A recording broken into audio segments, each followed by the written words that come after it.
Hello, everyone. Jenny Wilson here, getting ready to do the Building Leadership Practicum Portfolio. A little information about me. I graduated with my bachelor's in education from Washburn University and a master's in special education from Fort Hays State, and have been continuing on to get my master's in administration for my building licensure, and I'm also currently in classes for my EDS and my district licensure.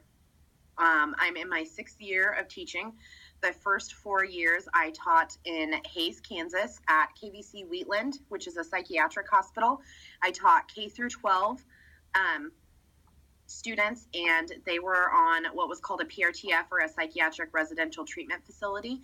So I dealt with a lot of kids that were hospitalized for stays anywhere from 30 to 120, or in some cases even more days, with kind of a variety of emotional, behavioral, and mental health issues. Last year, I taught at the alternative school in Hays. I had grades kindergarten through 4th grade there, and that was in conjunction with the mental health, High Plains Mental Health in Hays, and it was kind of a program that worked with the school district USD 489, as well as High Plains Mental Health, to coordinate services and kind of help provide an alternative education setting for students who could not maintain in the regular education setting. I'm in my first year now with USD 308 Hutchinson Public Schools as a behavior consultant for the school district. This is a brand new position. They added my position as well as 2 social workers, so it's been really fun to kind of see everything that's going on in this district, and really kind of compare to some of the experiences that I had. This is definitely a different dynamic. There is a lot more poverty, a lot more lower SES. There's quite a few more schools. We have 8 elementary schools, a 7th grade attendance center, an 8th grade attendance center, and a high school. We also have an alternative learning program that's called a day school, that's run through the Reno County Education Cooperative.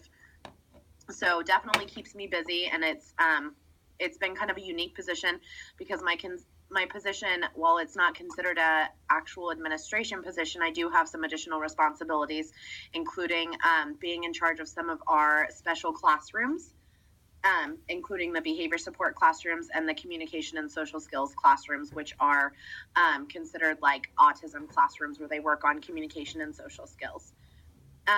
Moving on to my portfolio and practicum, listing the professional goals on here. Within 2 years, I will be a principal in an elementary school. I've always wanted to kind of stay at the elementary level and be an administrator there, and I have had great role models to work and learn from throughout this process. Within 5 years, I will be a district level administrator, and more specifically an assistant special education director or special education director. That's kind of always what I've wanted to do, and so that is my goal for that. And within 10 years, I will be superintendent of a school district. So hopefully, eventually, that will be something that's in the works for me. Personal goals. Within 2 years, hopefully, I will have completed all of my EDS requirements and obtain a building and district level licensures. I have 2 classes left, I believe, currently for my EDS, which includes writing my thesis and then defending the thesis as well. Within 5 years, I will have adopted a child and created a family of my own. I was married. I'm now divorced. And so with working all the time, family is something that I think is a little bit more hard. And I myself was adopted into a great loving family. And so that's always been a goal of mine. And then one of my other passions is baseball. So within 10 years, hopefully, even on a teacher's salary, I will have visited every baseball stadium in the nation and watched a game at each stadium. Moving on into the philosophy of education. We can get that to open. Taking these classes has really kind of changed my outlook on, I guess you could say, what my philosophy of education is.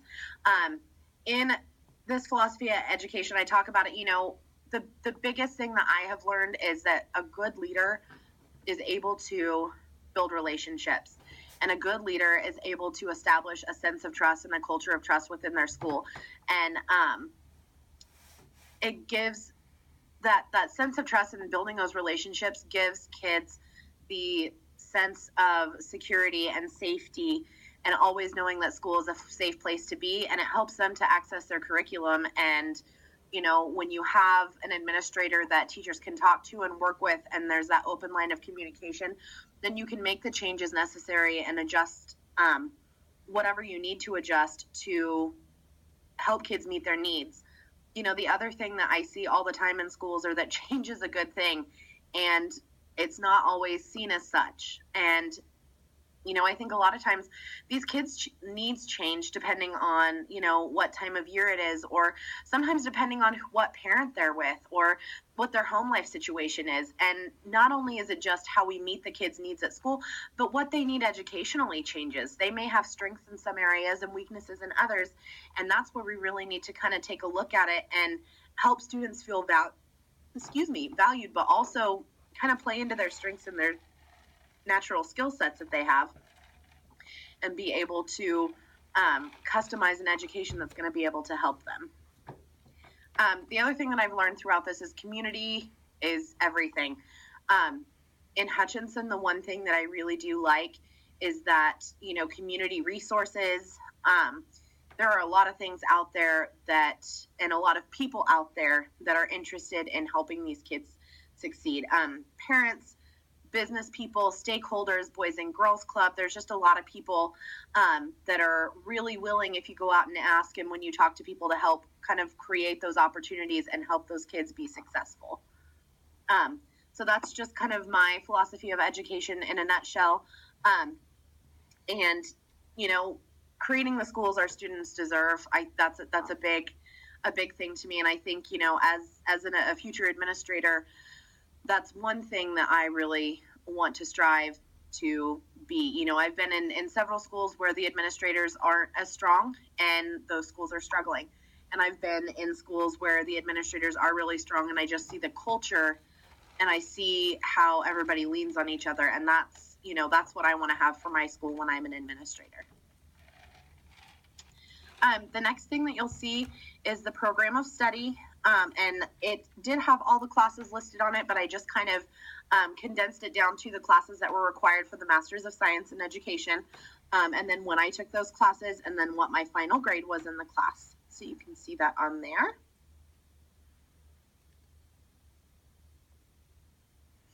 And then also listed is my resume. And it shows that I'm in progress on my EDS, that I will complete the Masters of Science in Administration in 2016. So that's going to be this May. I have endorsements in special education and gifted education, as well as getting my master's from Fort Hays in special education, my bachelor's from Washburn, and then current behavior interventionist consultant, special ed teacher, teacher at the psychiatric hospital. And also I had kind of the unique opportunity to, in the summers, work on the hospital side to get a little bit better understanding at the psychiatric hospital of, working directly as direct care staff with the clients that were on the unit as a behavioral health counselor. I am a middle school tennis coach currently. I also serve on the board of directors as president for Kansas Next Step, Inc. That is a nonprofit organization that was started 11 years ago. And I started out as a part-time administrator for this organization about 5 years ago. And we had a fundraiser, and our executive director ended up stepping down. So I did run the organization for a couple of years. And since, due to budgeting and things, we have put a new executive director in place, and I serve currently as the board president, which has given me tons and tons of outside experience and outside perspective in terms of running a business and those types of things. I've been a mentor for students that have come out of the psychiatric hospital program, and through DCF and SRS, been a mentor for them, help getting services set up. And I also, when I was in Hays, was a GED instructor substitute. And throughout this process, I've been fortunate enough to be able to go to quite a few trainings. The most fun, I guess I could say, is this last summer I was able to go to Portland and attend Safe and Civil Schools, the CHAMPS Interventions training there, where I'm actually currently a trainer for the Interventions book by Safe and Civil Schools and Randy Sprague. All right. Moving into the next, I had kind of a variety of books that I did for the annotated bibliography, but some of them were ones that I had used for either my administration courses or my EDS courses, and some of them were ones that I'd done for just kind of working on things and trying to find more information out, specifically inclusion and other things like that, to see how people around the U.S. basically were utilizing inclusion and leadership and how that was going on. So those are the articles for there. I've got a lot other to cover, so I'm going to go ahead and move on and just highlight some of the activities.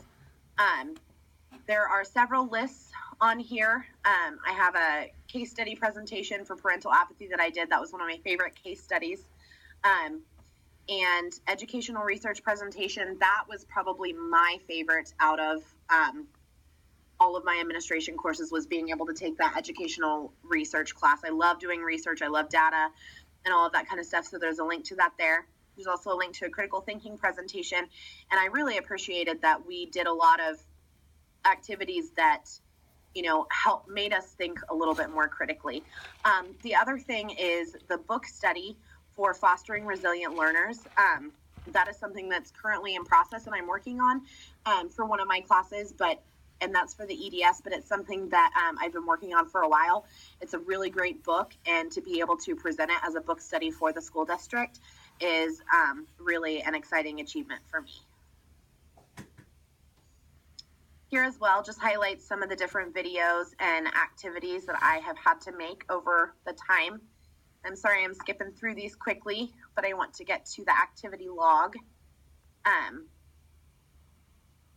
So for my activities, because I did not find out that this was a requirement until a little bit later, speaking with Dr. Whelan, I had added some activities that I am either currently participating in or ones that I had recently finished. One thing that I really enjoy is that I serve as part of the administration team for our special education department, and we have weekly special education meetings with the assistant special ed director, the special ed director, the instructional coach, and myself, where we talk about different issues involving curriculum, staffing, and basically work through some of those things, as well as serving on the curriculum and instruction team, where we meet monthly with coordinators in regular education to go through those. I also participated in the Summer Leadership Conference, which was really, really good information for me. Even though I am not in administration yet, it still gave me a lot of feedback, and you'll find those articles in my portfolio. I was able to go to the MTSS Symposium, attend a board meeting for the school district, and I also gave 2 days of interventions training for our school district. I was able to shadow a principal, both at the elementary, the middle school, and the high school level. And those hands-on experiences for me, being in there and seeing and working and coordinating with principals this year, has really given me a lot of insight, definitely as to what kind of administrator I don't want to be, and then things that I want to take from successful administrators and adapt to myself. I've also been participating in a drug task force, kind of conglomeration, I guess you could say. We're trying to get it together with individuals in the community and help put together resources, because drugs are a big issue here in Hutchinson. So that's been awesome. And this year I had to deal with my first due process hearing. We had a student that I guess made the paper last year, and there were several issues going on. And so this year